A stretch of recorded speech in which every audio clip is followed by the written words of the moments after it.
once again, just like Dennis, it becomes a sense of community.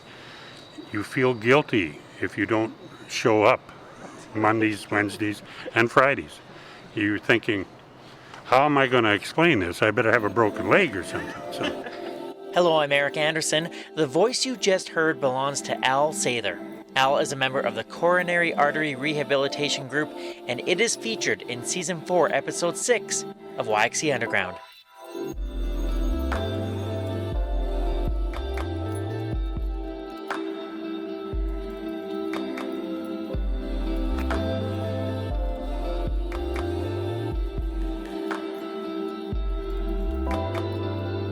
Recovering from any type of heart surgery or procedure can be difficult.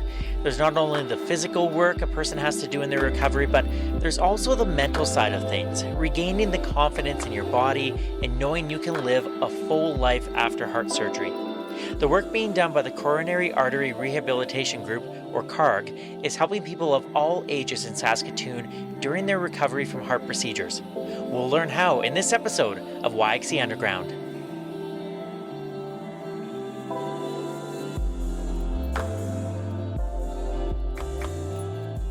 It's 9:30 on a cold January morning at the Saskatoon Field House, and 85-year-old George Parchomchuk is where he wants to be, walking on the track. He's wearing tanned khaki pants, running shoes, and a bright red collared shirt with CARG embroidered on it. I'm excited to see him walking because I know how much it means to him. George Parchomchuk is my uncle, and he sparked the idea for this episode. For the past 20 years, George has been a CARG member. He suffered his first cardiac event in 2001 and is grateful for the education and support he has received in the group. 3 times a week you will find George walking on the track and saying hello to fellow CARG members and the therapists working at the field house. He has a 1-hour window to get as many laps in, and as I discovered on that Friday morning, he takes his walk seriously. May I ask you how your walk was today? Well, I still got another 15 minutes. I got late. My brother-in-law drove me here, but I was late getting out of the house.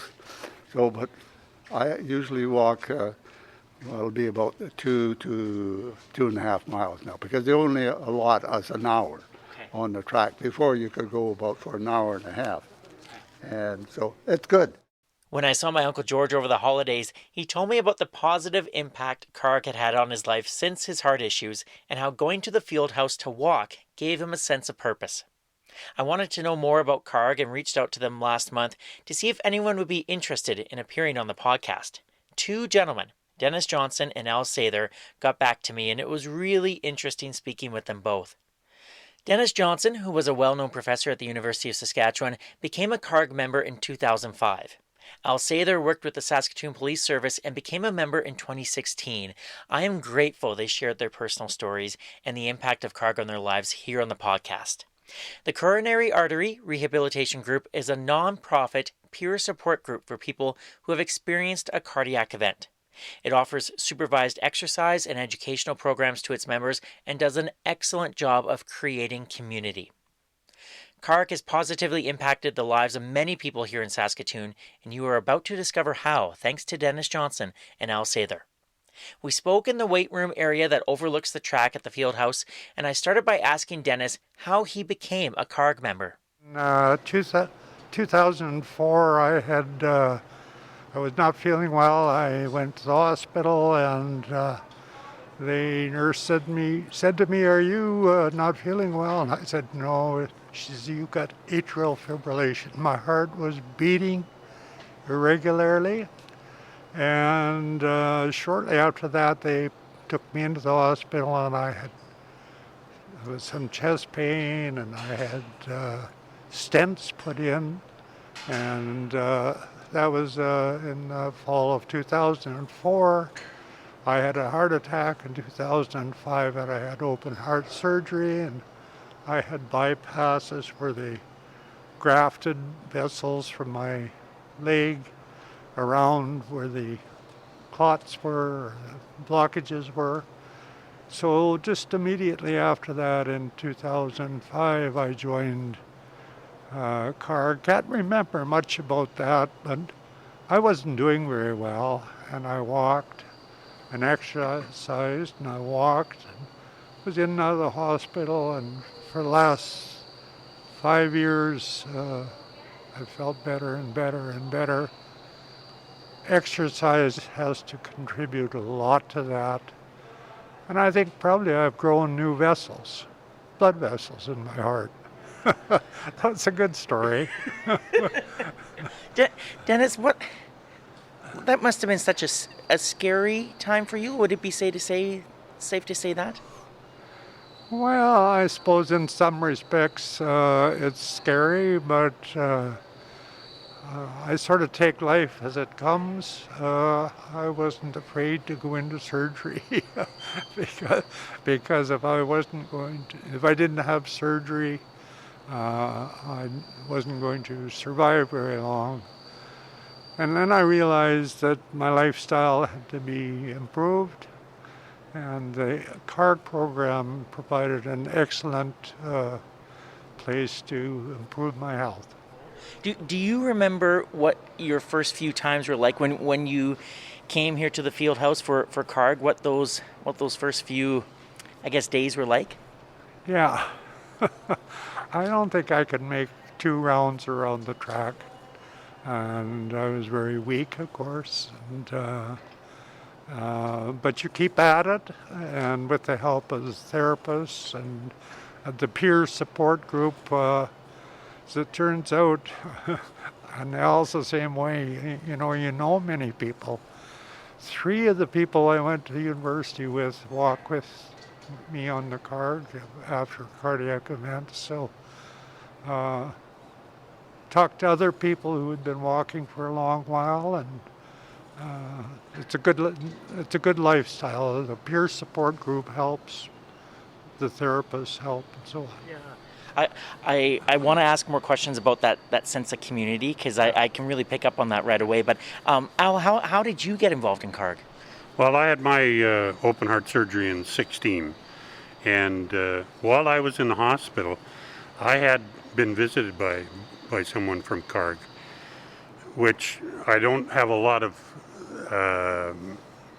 remembrance of, but I do know that I did talk to someone from there, and that I felt better after they left. So, like Dennis, I had no issues with my surgery coming up. Number one, we have some of the best surgeons in Canada here, and I had no fear of the surgery because of the quality of care that you get here. So after that, your recovery period, you enter the Live Well program, which is run by the health authority, and usually it's about 3 months, and then you get graduated into CARG. And CARG is more of a self-directed therapy, and whereas the Live Well program is more directed by the authority or the health professionals. Once you're in CARG, you work with the therapists, but you make a lot of your own decisions. And so in early 2017, I joined CARG. And once again, just like Dennis, it becomes a sense of community. You feel guilty if you don't show up Mondays, Wednesdays, and Fridays. You're thinking, how am I going to explain this? I better have a broken leg or something. So you enjoy coming. The therapists are wonderful to work with. You have a chance to get on the track and walk as much as you want. But there's also exercise programs. There's education programs that are made available to us. And there's just all sorts of things, along with the social aspect. So, wow. Dennis, do you feel guilty if you miss a date? Yeah, I do. No, I miss it through January with the cold weather and the fear of Omicron. I cut back on my walking, and I miss it and feel guilty that I'm not keeping my health. It's keeping my better lifestyle up. Yeah. And I think the sense of community, and for a lot of people it's their social outing. You'll see before you came in this morning into the meeting room or the confectionery area, there was a group of I think 8 ladies, and they were coming in to walk this morning at I think at 8:30, and so there was a social group too, and that's quite important. Quite a few people rely on this as their social outing, if you like. Yeah. Yeah. And that's part of the peer support group. They're talking to people who have similar problems, if you like. And this could be for both of you. When you go through the surgeries that you did, the health scare that you did, and you come here, like what, especially with CARG, what's going through your mind? Like, are you a bit nervous about coming here to do some exercising, or are you anxious to get going and improve upon your health? Like, I'm so curious about kind of what's going through your mind when you motivation, yeah. To stay healthy. Yeah, there's no fear, I don't think, because you come in here and there's hundreds of people that have gone through the same thing you have pretty well. And they're out there walking and having a good time. They're all smiling. I don't recall too many. In fact, all the time that I've spent here, there's been an ambulance here 3 times. One was for a non-cardio related thing, and the other 2 were just minor heart issues that ended up not being anything serious. So of all the hundreds and thousands of hours that people spend here walking, all of which have had heart issues, it's probably one of the safest places for them to be. So when I first come here, I saw all the people that were involved, out walking, exercising, having a good time. It puts you at ease right away. And the therapists are wonderful to work with. If you have any questions whatsoever for them, they're always there for you. And it's a great facility. Dennis, did you feel at ease when you first started coming here? Well, I don't think I had time to think about such things at that time. To be honest with you, whether I suppose I wasn't uneasy about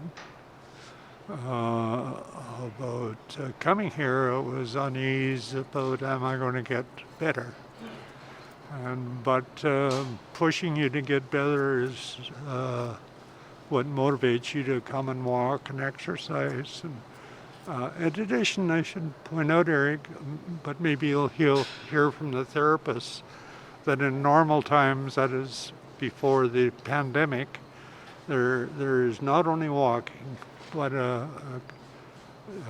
exercise programs conducted by therapists. And so for a half hour you do things that would normally make me very stiff if I started today. Yeah. I think that might be your uncle there, isn't it? Oh, that is Uncle George. Yeah. Oh, there he is. Oh, I'll meet up with him afterwards. Yeah. And he's coming this way. No, this is him over here. There he goes. Okay. Oh, it's good to see him. I know one of the things my Uncle George has told me, it's so funny that we just saw him, was that he loves the sense of community, and I know you guys have touched on that a little bit earlier, but I'm always so interested, especially with the podcast. We meet lots of different people who really believe in the power of community and work hard to create community. And I'm wondering how does CARG create this community where you feel comfortable and you look forward to coming every Monday, Wednesday, Friday, and to the point where if you miss a day you kind of feel guilty. But how does CARG create community? Well, I think CARG creates that community by being all-inclusive, number one, and CARG is run by its members. The board of directors, we've all had heart issues. We all were members of CARG prior to going onto the board, and so you know what the value of CARG is before you even get to the board. So you have that sense of belonging and the importance of CARG before you even get to the board. And once you're on the board, like I say, the board is all people who are members of CARG. It's not no outside influence other than we have some of the SHA people attend our board meetings, but they're not a voting member. So we make our own decisions, and I believe in fact, all of the decisions that are made are in the best interest of CARG and make sure that the values of CARG are maintained. So, Eric, I think the sense of community starts on the first Mondays and Tuesdays of the month, where CARG collects fees, walking fees or exercise fees to belong to CARG, if you like. I think the sense of community starts right there. People usually have their red shirts or sweaters on. Which you both have on today. Yes. And their shirts and sweaters for sale there. And I think the sense of community starts right there. And then the people walking. In the better times, we had social functions, we had barbecues, we had an anniversary party 10 years ago. Parties. We have a formal graduation. I think that's another starting point, is when the people, as Al was describing, move from the yellow shirt to the red shirt program. People want their red shirts. So, Al, tell me more about that in terms of graduating to a red shirt.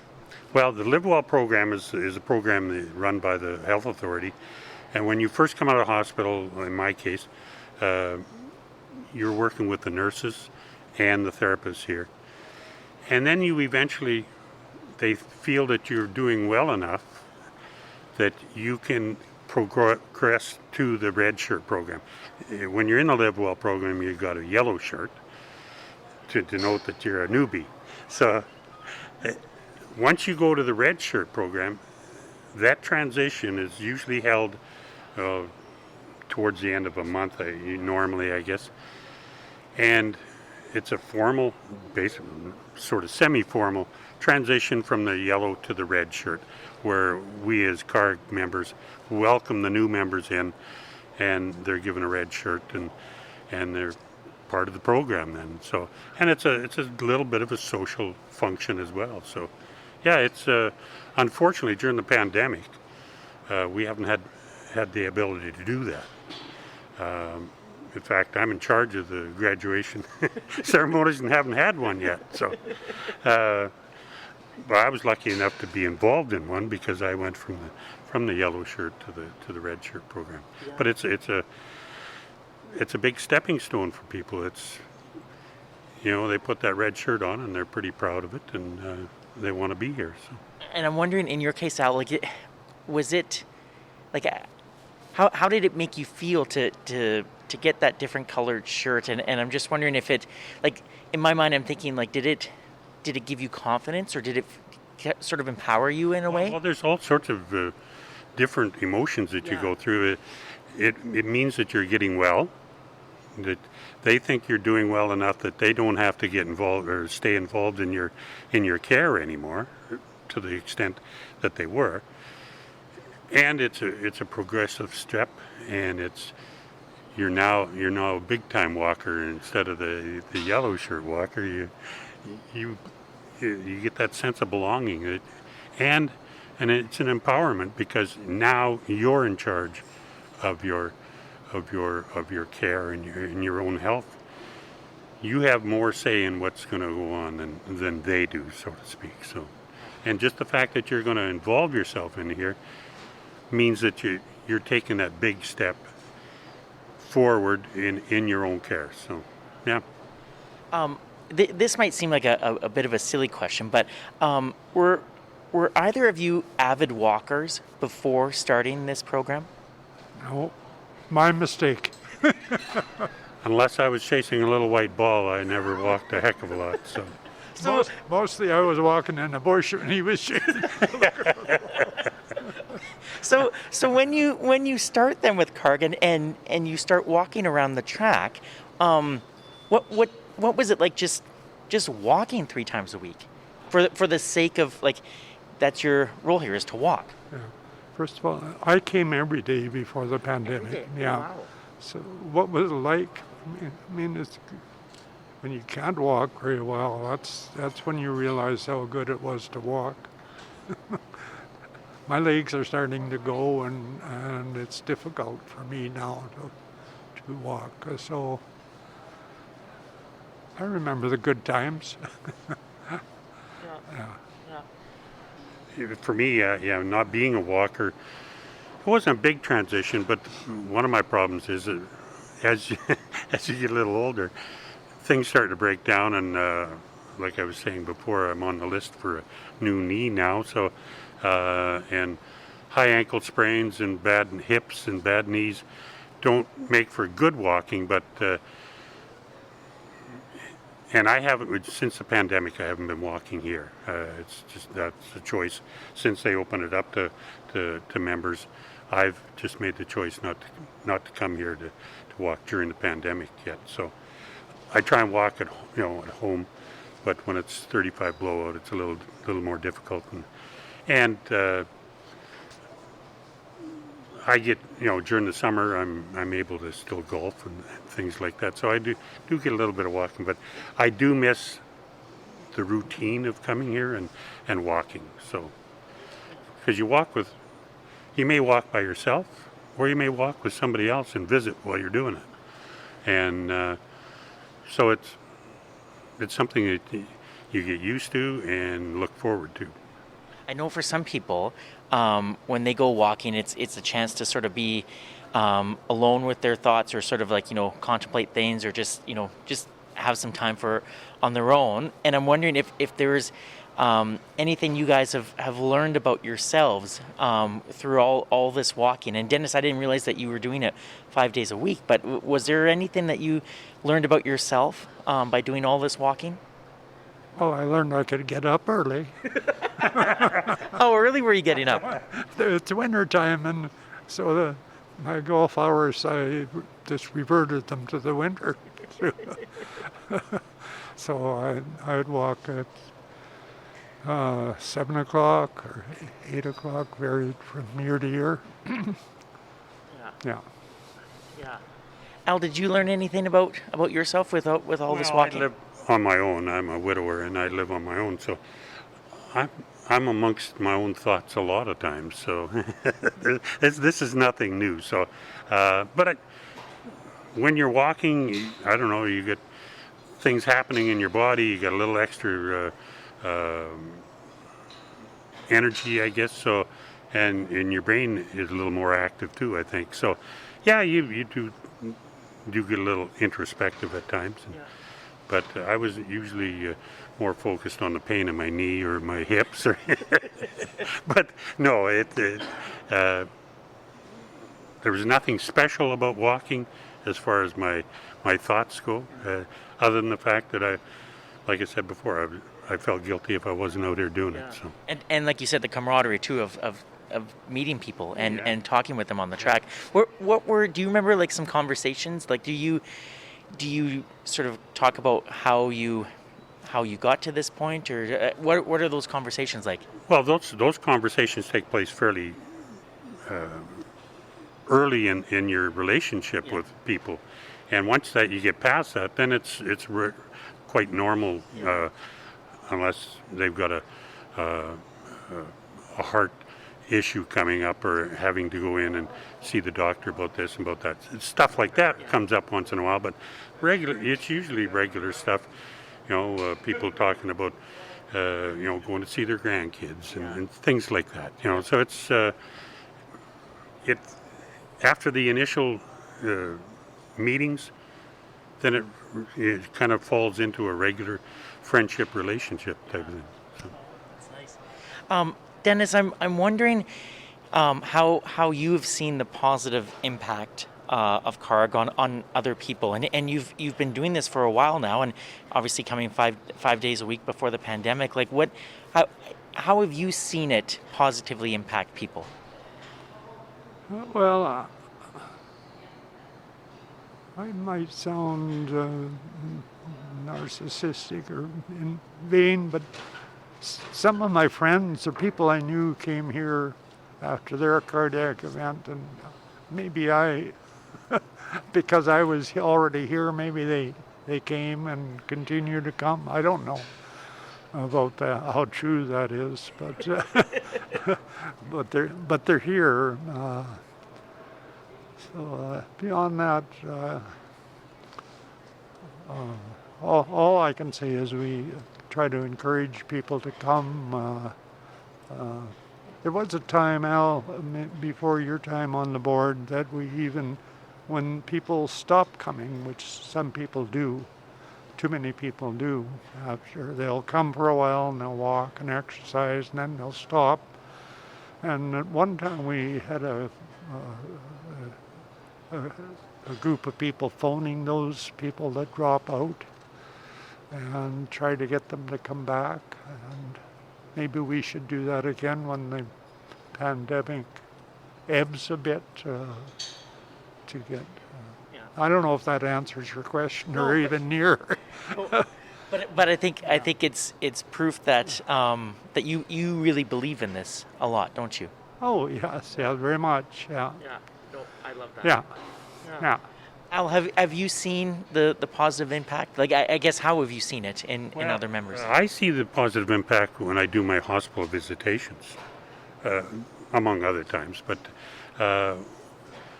the hospital visitation program that was started, and Jim Fenton, who is actually a doctor, a retired physician, he's kind of in charge of the program. But going and talking to people and making a difference with people who are frightened out of their skulls about the upcoming surgery or procedures, and being able to sit there and talk with them and say, there is life after open heart surgery. There is life after stents. We're living proof of it. We had a fellow that was doing hospital visitations, and he'd been a member of CARG for over 33 years. Yeah. And he just passed away from a non-cardiac event here last year. And just a wonderful man, and he influenced countless hundreds of people when he was visiting in the hospital. So those hospital visitations, you see somebody, and then you see them out here on the track later on, and you know you've had some kind of an influence on them. So it's very satisfying. That's a really nice story. Thank you for sharing that. I can't thank you both enough for taking the time to meet with us today, and it's so neat to see so many red shirts out and about, and I'm just very grateful for your time. Well, you're quite welcome, and thank you for your time to come out and get CARG involved in the community more. So. Thank you. And Dennis, thank you so much. Oh, you're very, very welcome. And as Al said, it's great to have you doing this. You know, it's a wonderful thing for CARG, and particularly at this time when the pandemic has sort of interrupted a lot of the good things that CARG and the exercise therapists do. So, yeah. Thank you both.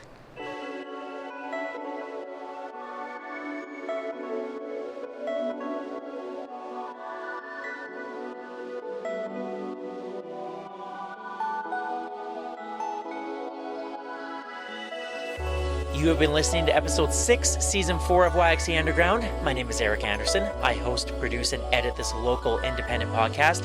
Thank you again to Dennis Johnson, Al Sather, and my uncle, George Parchomchuk, for being so generous with their time and appearing on the podcast. If you want to learn more about the Coronary Artery Rehabilitation Group, visit their website at www.carg.ca.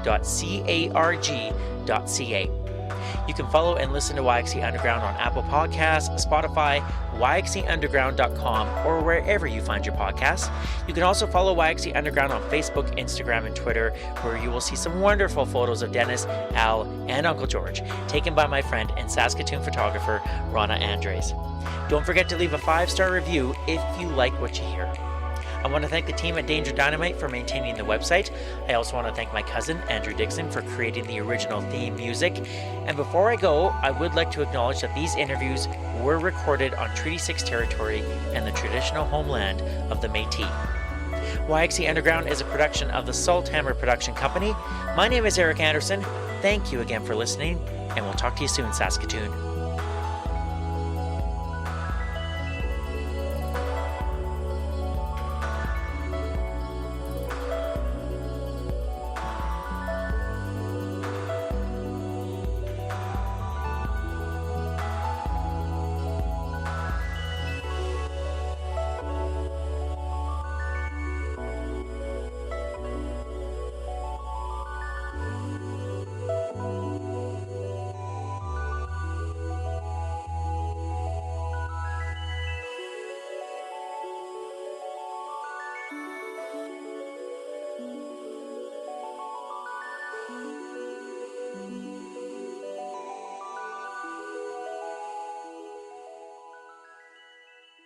It's not necessarily fate that you can still live after having a heart condition and heart disease. There's a life thereafter.